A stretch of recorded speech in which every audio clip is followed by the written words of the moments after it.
So I'm sitting on all our tiles for the patio and wondering whose idea was this anyway, and who's going to do all the work. But I think the answer is us. Actually, now that I think about it, this was Margo's idea because she found these tiles. Thought, oh, let's use these tiles, and now what we're seeing is that they weigh about 100 pounds per box. We're trying to get them off and get them in the yard.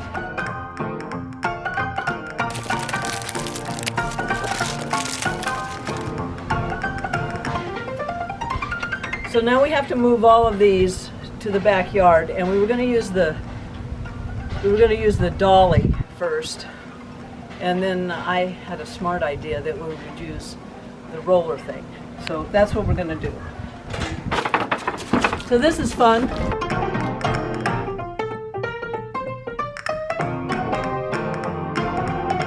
Learning to work smarter, not harder. We have 21 boxes of these tiles. Today is Cinco de Mayo. No, today is May. Cinco de Cuatro. Cinco de Cuatro. Using this fine cart, and I think we only broke about 30. And so on Saturday, then a new delivery of 10 more of these things are coming. So, yeah. This is the patio where we'll be laying tile. It's 16 feet by 20 feet, and the concrete has been painted several times. I know because I've painted it. We're told mortar, what is used to set the tile, won't adhere to the paint. Then we heard about RedGuard, a product that mortar will adhere to. In preparation for applying the RedGuard, we pressure wash the painted concrete several times. I'm going to be sanding these circles where we had the pots.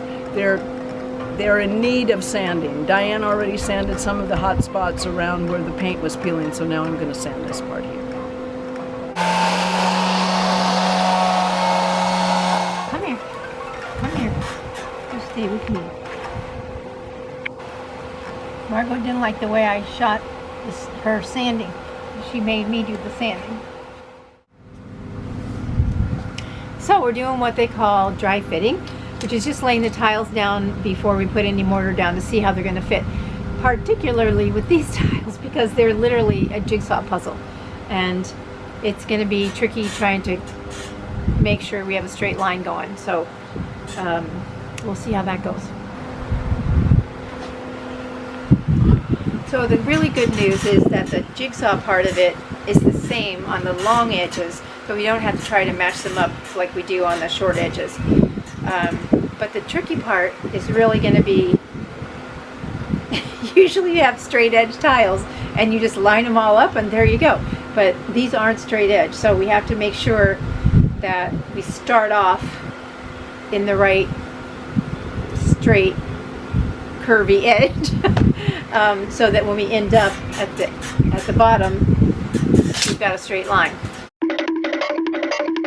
This is a waterproof membrane. They use it mostly in installing shower pans and things like that inside. But for outside, because this is an outdoor patio that's going to get rained on, we thought better to have some waterproofing under the tiles. Plus it is a no crack membrane. It keeps the tiles from cracking. That's my main thing. And we're putting a second coat of this membrane stuff on. Note to self, don't ever put it on when the sun's shining where you're going, because that's just, that's what happens. We put a second coat on this with this membrane stuff, and it went way better than the first coat because we didn't have the sun beating on it. It dries so fast, and in fact you can see it's half dry now. Not dry, it's pink. When it's dry, it's red.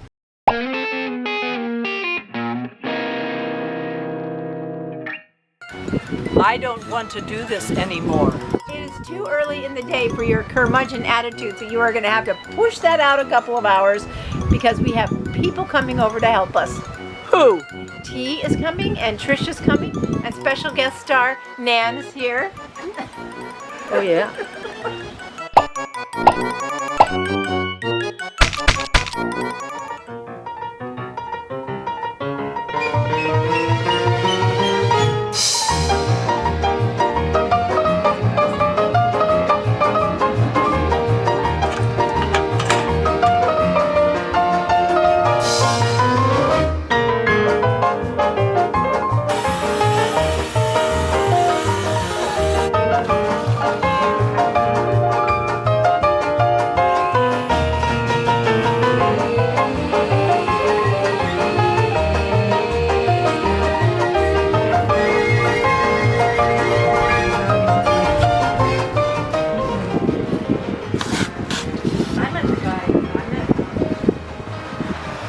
First we use the flat side and apply the mastic that way, and then we use the notch side and notch it down like this. Any mortar that gets on the tile, on the front of the tile, stays on the tile. So just trying to wipe off the excess mortar from the back and then lay it down, snug it up. Spacers in, push it over.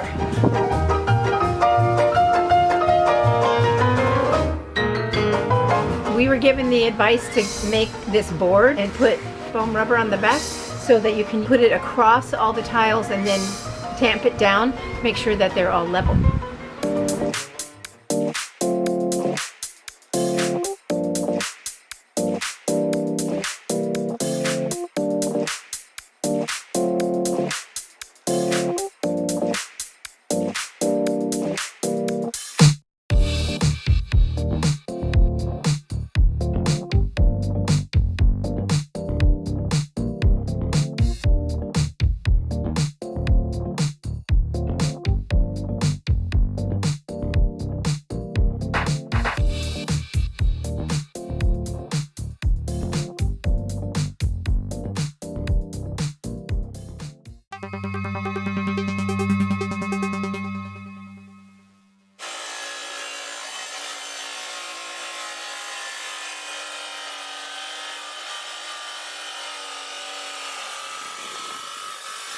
Yesterday we made some progress, but I think following the directions on the mortar, I didn't put enough water in there and it made it much harder to work with. And I woke up this morning thinking, why did I do that? So more water today when we mix the mud, and I think it'll go a lot smoother.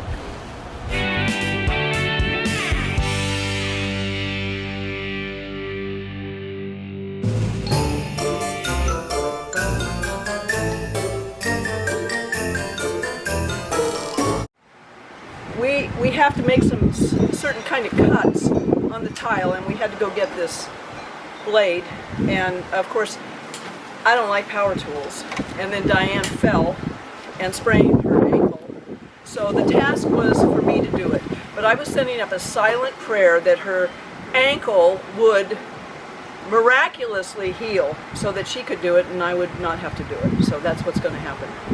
Making a cut line for where we have to cut these tiles to make them fit in, because we shouldn't have set these tiles on each side of these ones that had to be cut.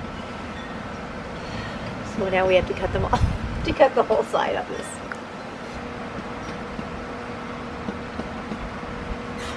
Never used one of these before, but it's going pretty well.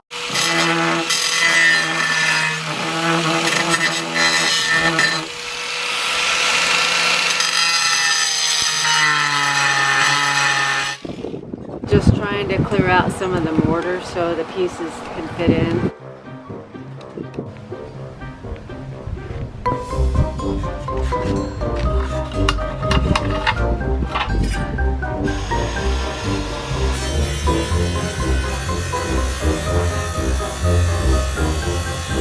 So you bring me, Just cut that might fit that one there. you bring me, yeah, you can see if there's one that's already cut.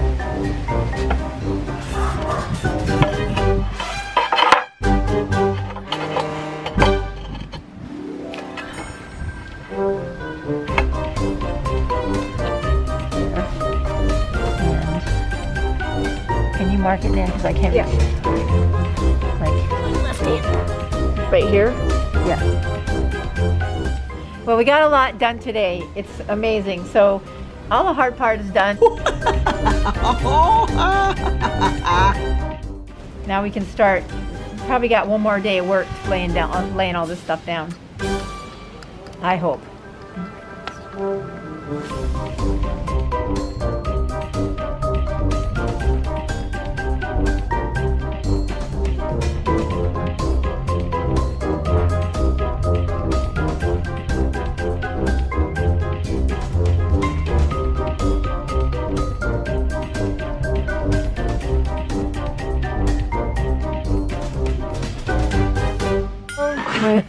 Okay, well, it was left to me to make the mortar. That was the first mistake. Second mistake is the bucket fell apart. Well, the third mistake is having pulled the bucket. And then what happened? Bucket disintegrated. Mortar everywhere. Just a chance to show my leg.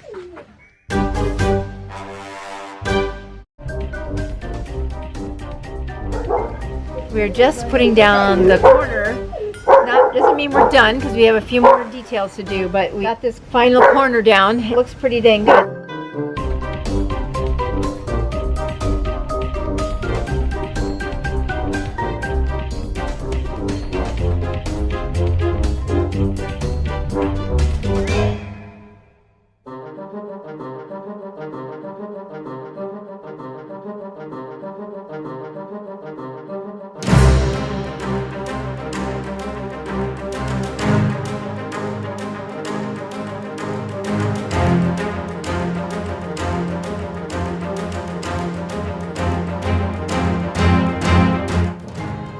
We are back on the tile project after a 2-week hiatus where I refused to do any more work because I was exhausted. But now we're really looking forward to the grouting process, and I think it's going to go pretty quickly. I hope it's going to go pretty quickly. So, yeah. What's important for putting down the grout is making sure the surface is clean. So I have my trusty vacuum and I'm going to vacuum now.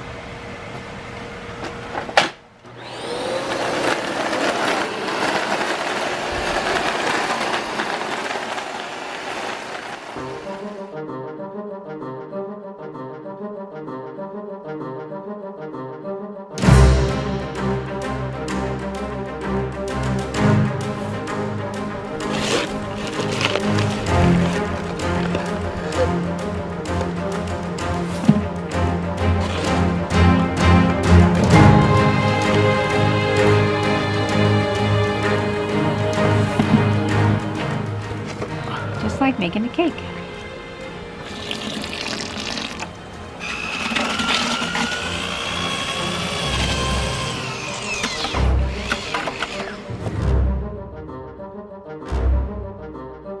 We're wiping down everything, a little last wipe down.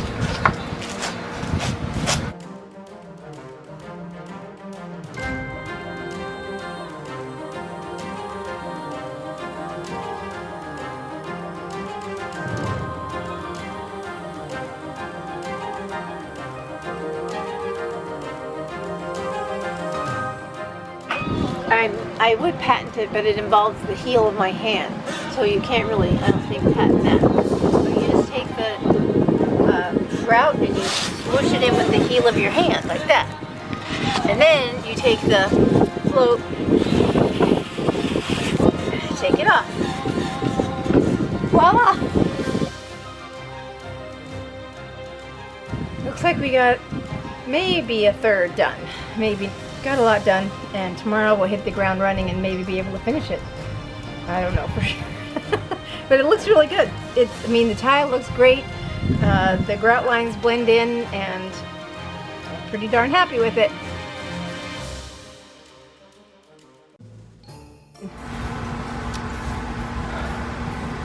I'm grouting. I asked Diane to shoot footage of me grouting because usually I'm shooting footage and nobody sees that I actually do some work. So I thought I would ask her to shoot me doing some work. What do you think of that? Is that a good idea? Don't do that. It's an interesting method. Can you talk about that? Yep. So you take a little bit of this stuff here, and then you put it in there like that.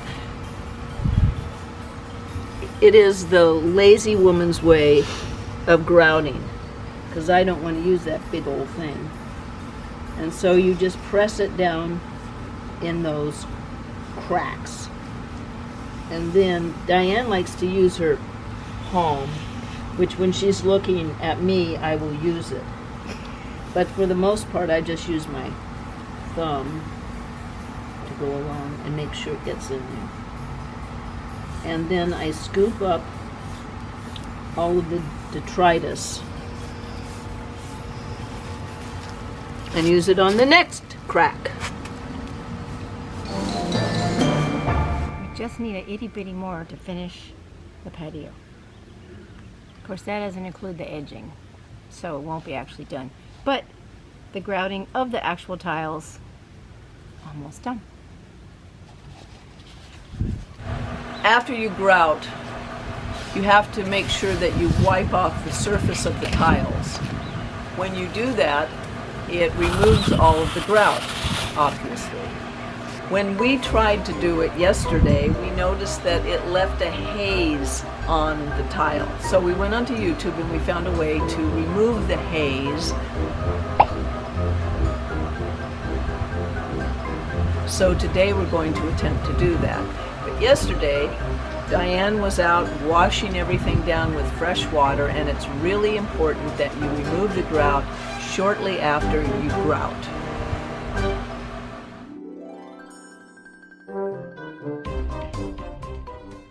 Put some vinegar down.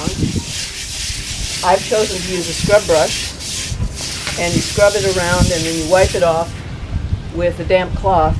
Then it takes away all the haze.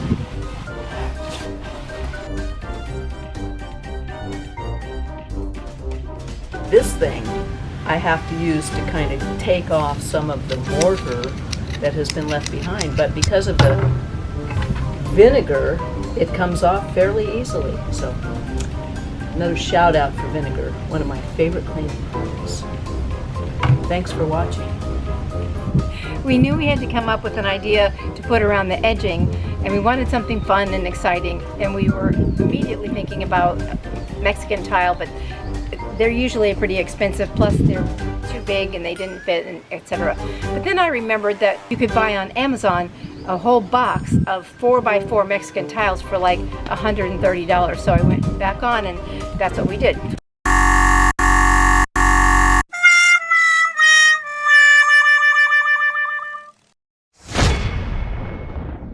Very sad. We could say we're done. We're 99.9% done. Got all the tiles down, all the grout done, all the cleanup done. We're just now going around the edging to put like a little grout lip so nobody stubs their toe. Then we'll just make a decision about what we're going to do on this border area, which we were going to do the Mexican tiles, but that didn't happen. So we might do stencils, we might just paint. We're not sure yet.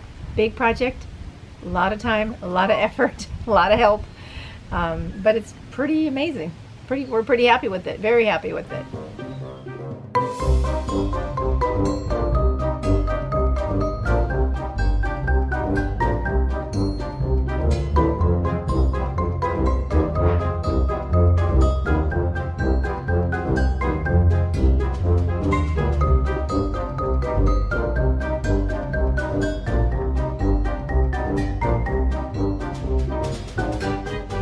We are preparing for the next day at work by getting all of the mortar off of the tools so that they're clean and ready to go for our next day of torture. I mean labor.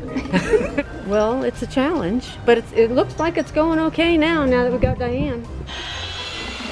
Woohoo! This is so fun! That's one bowl. Do a flat line all the way across the wall.